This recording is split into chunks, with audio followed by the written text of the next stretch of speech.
आपल्या सर्वांचे प्रेरणास्थान हिंदवी स्वराज्याचे संस्थापक छत्रपती शिवाजी महाराज। ज्या छत्रपती शिवाजी महाराजांचा भगवी पताका ज्यांनी अटके पार नेली ते श्रीमंत सुभेदार मल्हारराव होळकर।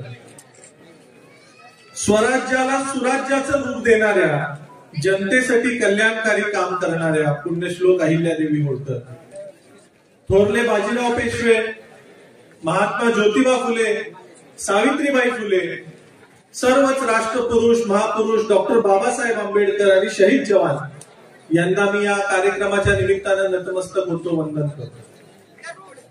मला आपल्या सगळ्यांना एक आवर्जून सांगायचं की आपण या आपल्या महापुरुषांना एका जातीमध्ये कुठेही मर्यादित करायला नको, कारण यांचं जे काम होतं हे जातीपातीच्या गटातटाच्या पलीकडे जाऊन या माणसांनी काम केलेलं आहे।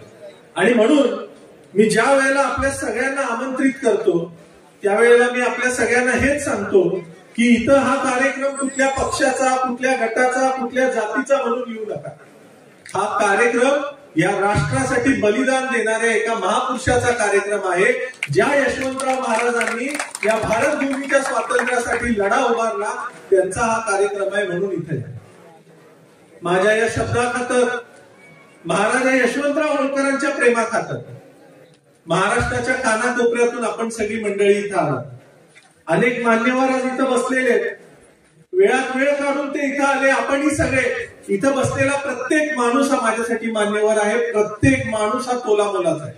त्यामुळे आपण वेळात वेळ काढून इथं आलात त्याबद्दल मी सर्वप्रथम आपल्या सर्वांचे आभार मानतो। यावर्षी आपण, मागच्या वर्षी आपण 6 जानेवारीलाच गड संवर्धनाचं काम चालू केलं, नाहीतर याच्या आधीचे आपले सगळे कार्यक्रम आतमध्ये राजसत्रेत व्हायचे। आपला अनेक वर्षांचा संघर्ष होता की आपल्याला गडाचं संवर्धन झालं पाहिजे। अनेक लोकांनी यासाठी संघर्ष केला।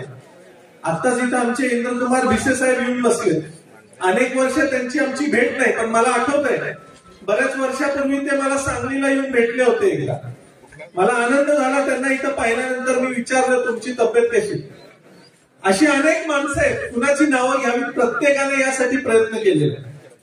त्या सर्वांचा हा विजय, आणि हा विजय कशासाठी तर आपण सगळेजण एक दिलानं, ताकदीनं सगळे गट तट पक्ष बाजूला ठेवून आपल्या या राजासाठी आणि आपल्या या स्मारकासाठी प्रत्येक वर्षी तिथं जमलो।